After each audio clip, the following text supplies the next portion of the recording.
lot of people always ask me, is there any drone? Pretty sure y'all can just hear a little bit, but it's not bad with a mid muffler delete. So when I get on it slightly,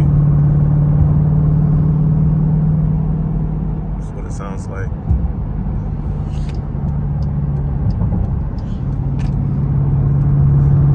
But when I really hit it,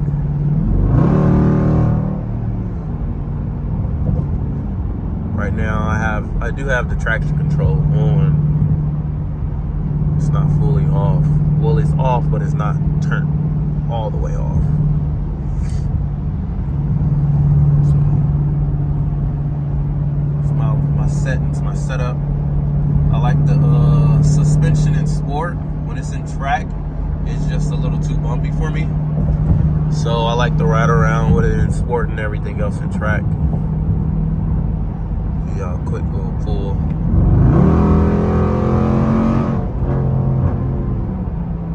And it does pop like popcorn when I drop it.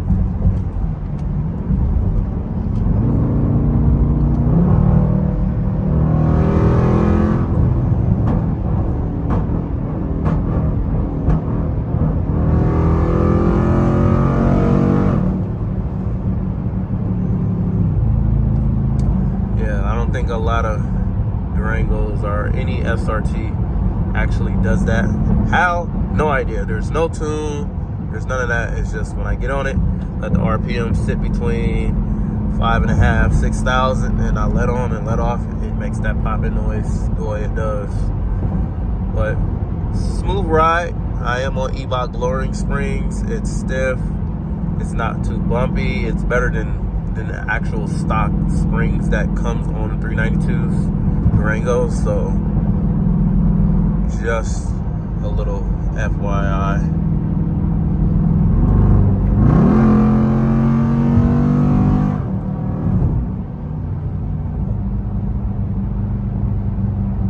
I am following my wife right now, heading back from IKEA.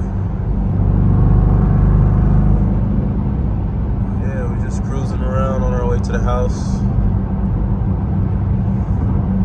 Not much to it. I do have a lot of plans for this thing within the next year or two. I've had it for a year and a half.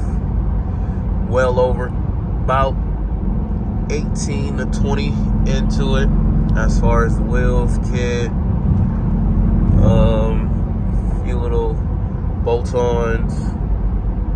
It's been wrapped 3 times, so all that stuff adds up. And it's also on a street tune right now, so it shifts very aggressive.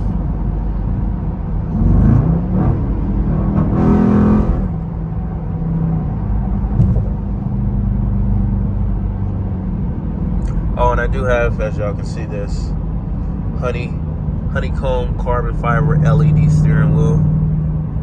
Everything on this car I have installed myself. I like to DIY absolutely everything if I can do it. From the wide body kit, I run my own wrap business. So of course I wrapped the entire thing solo.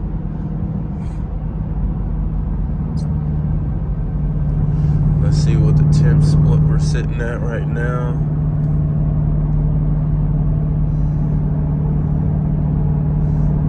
That's 60 foot crazy. There's not a lot of people that can do 60 foots like that. No, it's normal. 206. I don't have a 180 degree thermostat. I actually installed one, but I had a tune before I installed it, so when I put the 180 degree thermostat in after the tune, when I would get on it, anything over 120, my temperature went all the way up to like 255, and I was like, what? So as I was accelerating, this was accelerating. So I had to throw the stock thermostat back in. So I have the 180 degree one at the house currently. So once I do get into doing the stage 3 racing heads, I'm going to forge all the pistons and rods and I'm also going to throw in a custom cam, and then I'm gonna do a 1,000 injectors, change the spark plugs, what else, and then throw it on E85 and just see how much we can push this 392, keeping it NA.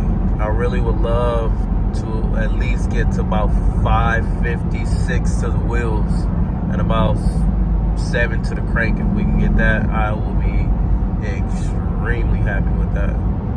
So that's my goal within the next year or two. I'm on a spending detox.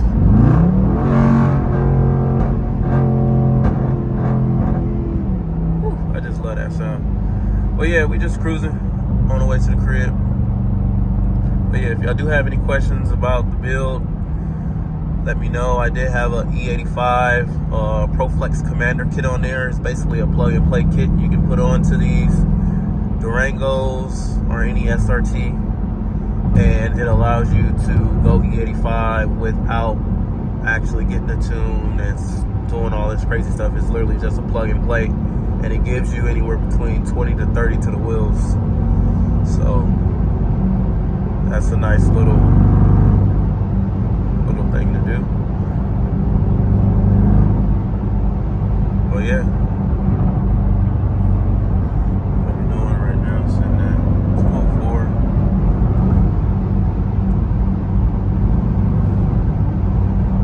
12.4. If y'all do have any questions about anything as far as Durango wise, I'm pretty knowledgeable. I've pretty much done a lot to this thing, and I have a lot planned. So if y'all do want to pop up in the comments, like and subscribe. I am a vinyl rapper. I go by KJ Raps with a Z. I'm out here based out in Oakland, California, Bay Area. So yeah, enjoy this build. I will try to post more POVs if y'all like those, or just more of the build in general. Right now I do have a lot done to it, and I will kind of walk y'all around everything I have done to it, and let me know what y'all think. But appreciate y'all. Please like and subscribe. If y'all do have any rap questions, tap in, or anything about anything. Right now, I get a lot of questions on my wheels because I am running 325 35s, 22 inches by 12 in the back and 22 by 11 and a half in the front, so it is slightly staggered. And I'm probably the only person in the world running 325s on a damn Durango, unless they got some slicks or something, but pretty wide. But there are no spacers. These are custom wheels, and I will get into that a little later. So, but here's what they look like.